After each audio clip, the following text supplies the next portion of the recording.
Anjarakandy dental college വിദ്യാർത്ഥിയുടെ വിയോഗം കേവലം ഒരു ആത്മഹത്യയല്ലെന്നും അതിനു പിന്നിൽ വ്യക്തമായ മാനസിക പീഡനങ്ങളുണ്ടെന്നുമാണ് പുറത്തുവരുന്ന വിവരങ്ങൾ സൂചിപ്പിക്കുന്നത്.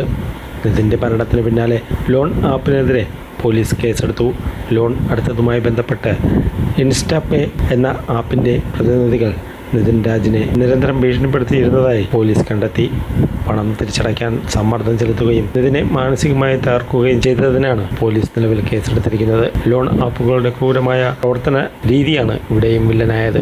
ലോൺ മാഫിയയുടെ സമ്മർദ്ദത്തിന് പുറമെ കോളേജിലെ അധ്യാപകരിൽ നിന്നും സഹപാഠികളിൽ നിന്നും നിതിൻ കടുത്ത അവഗണനയും മാനസിക പീഡനവും നേരിടുന്നതായി അന്വേഷണത്തിൽ വ്യക്തമായിട്ടുണ്ട്. ഡോക്ടർ MK റാം ഉൾപ്പെടെയുള്ള അധ്യാപകരുടെ പീഡനമാണ് നിതിനെ മരണത്തിലേക്ക് നയിച്ചതെന്ന് വിദ്യാർത്ഥികൾ ആരോപിക്കുന്നു. കേസിൽ കുറ്റാരോപിതരായ അധ്യാപകർ നിലവിൽ ഒളിവിലാണ്. ഇവർക്കായി പോലീസ് തിരച്ചിൽ ഊർജിതമാക്കി. വിദ്യാർത്ഥികളുടെ കടുത്ത പ്രതിഷേധത്തെ തുടർന്ന് ഡോക്ടർ റാമിനെ പുറത്താക്കാൻ കോളേജ് അധികൃതർ തീരുമാനിച്ചെങ്കിലും ഇതിൽ ഔദ്യോഗിക സ്ഥിരീകരണം ഇതുവരെ ഉണ്ടായിട്ടില്ല. നിതിൻ രാജിന് നീതി ലഭിക്കണമെന്നാവശ്യപ്പെട്ട് അഞ്ചരക്കണ്ടി ഡെന്റൽ കോളേജ് വിദ്യാർത്ഥി സംഘടനയുടെ നേതൃത്വത്തിൽ അനിശ്ചിതകാല സമരം തുടരുകയാണ്. ഉത്തരവാദികളായ എല്ലാ അധ്യാപകരെയും മാതൃകാപരമായി ശിക്ഷിക്കണമെന്നാണ് ഇവരുടെ ആവശ്യം.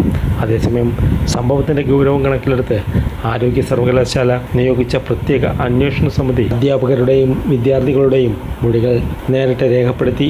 സമിതിയുടെ റിപ്പോർട്ടിന്റെ അടിസ്ഥാനത്തിൽ കൂടുതൽ കർശന നടപടികൾ ഉണ്ടാകുമെന്നാണ് ലഭിക്കുന്ന റിപ്പോർട്ട്.